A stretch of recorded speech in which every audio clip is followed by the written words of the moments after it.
In the midst of everything going on right now, with people taking extreme sides, constant fighting, mostly about politics, from my uneducated perspective, I can give you one piece of advice. Go watch Civil War.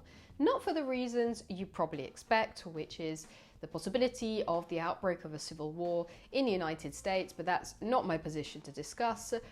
My premise is a little different. We've all seen the footage of Trump being shot, but in the middle of screaming crowds, people fearing for their lives, Secret Service agents jumping up on stage, you can notice a few figures at the front running towards the danger zone. These are the photographers who basically ran into the line of fire without any protection, and they then delivered what are probably going to be some of the most memorable photos of 2024. Many actually found out what was going on only from these photos being shared on social media, with this one being called the most iconic. And I say iconic because a photo, especially a powerful one, can really influence people, describe a situation, and become the poster for a particular event. Think of the man on the moon, the fallen man of 9/11.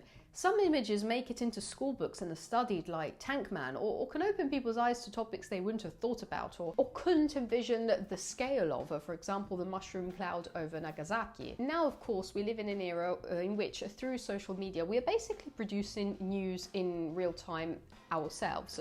So we are usually quickly up to date on what is going on, but there's still something so powerful about a good emotional photo. That's why I think if you haven't seen Civil War, you definitely have to watch it. It's one of my favorite films of the year so far. It is set in a not too distant future in which the United States are ravaged by a terrible civil war. Initially between two sides, but then of course it develops into chaos. Many people take advantage of this to pursue their own personal agendas, and the protagonists are a group of war journalists documenting the conflict. And the main part of the movie is their dangerous journey across the country to Washington, where the hotspot of the conflict is ongoing. Their goal is to take the so-called photo of the century, probably something that went through the mind of the photographers at the Trump rally. But also along the way, with all the dangers they encounter, they take a lot of other good photos, and we're also shown flashbacks to previous conflicts they covered. Now, the photographers at the Trump rally weren't exactly traveling across the world to cover the most dangerous spots of conflict, but they embodied the concept of risking their lives to sell a photo, basically risking their lives for their job. In Civil War, the characters are passionate about their job. Young Jesse, portrayed by Katie Spaney, travels with senior photographers out of passion and admiration. But boiled down, these are people risking their lives to sell a photo, selling their lives for the New York Times. So when you see a great photograph, don't just give it for granted because you came across it while scrolling on Twitter on the sofa. Think of this Pulitzer-winning photo of two fighters tensely guarding their position as beams of light stream through bullet holes in the nearby wall.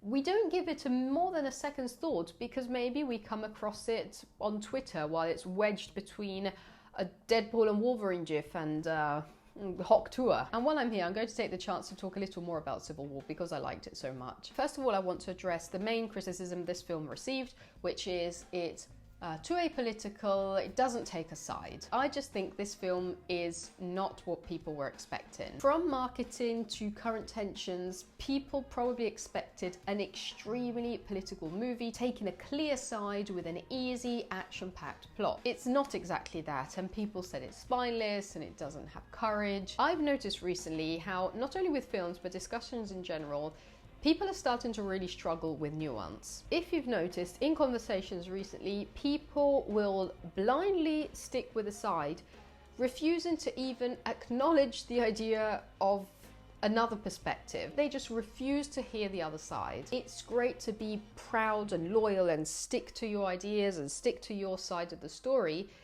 but doing this every single time without ever trying to even listen to the other side becomes dangerous and very reductive of a topic. Why not at least hear the other side before deciding that you still want to stick with yours, or maybe find out there's some overlapping areas, some grey areas. Look at what's happening at the Olympics in these days with the boxing match between Angela Carini and Imane Khelif. The match was barely over and the world was already split, with people blindly playing the bongo on their keyboards without a fraction of research on both sides. I once had the crazy idea to mention in a video the fact that I had seen Matt Walsh's extremely controversial documentary, What is a Woman?, without agreeing with him or his ideas. I just brought it up in a conversation, but just mentioning the documentary and saying how probably extreme views on both sides are wrong and exaggerated earned me comments labelling me a fascist. In Civil War, the situation isn't easily laid out on a plate with a clear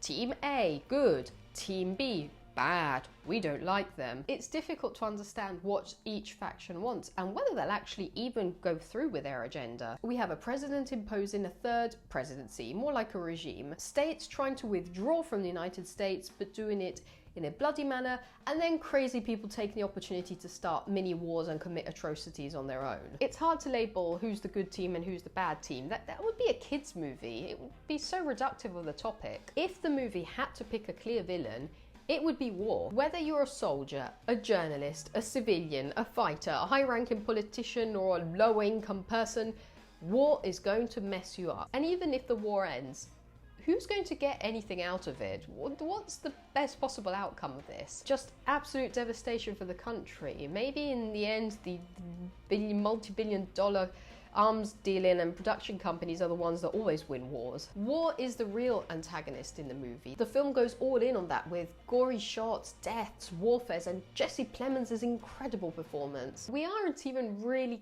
clearly informed on anyone's political ideas and agenda. War just goes beyond that in the film. As a matter of fact, director Alex Garland actually did kind of mention at the idea of a villain, saying that after all, the tyrannical president is the main evil figure, and that is also why he decided to have California and Texas team up out of all states. Another great aspect is that it isn't an action movie focusing solely on straightforward physical warfare, but it also incorporates a lot of psychological elements and terror. Again, here I need to praise Jesse Plemons' character.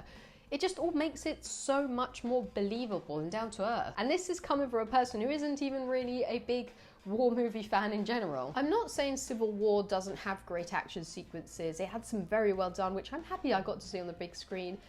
But why is Come and See considered one of the most disturbing films ever made? Because it shows the absolute brutality of conflict with elements of gore, but psychological torture, strong guilt. Why did the Zone of Interest work without showing active shooting and warfare of World War II? Because it was a psychological horror that terrified us. Think of how the psychological consequences of war are depicted in films like The Brothers, The Deer Hunter, Jarhead. That's what gets you thinking about war. Otherwise, movies would just be like The Expendables, two very well distinct teams, one good, one bad, with the audience cheering on the goodies and knowing who's going to lose within the first opening minutes of the film. So getting back to a real life, a photo isn't always just a photo. And remember, it can also be manipulative from any side. Let me know if you watch Civil War, if you plan on watching it, what you think about it, everything with a comment down below. I hope you enjoyed this video. If you did, make sure to subscribe and I'll see you in the next one. Bye.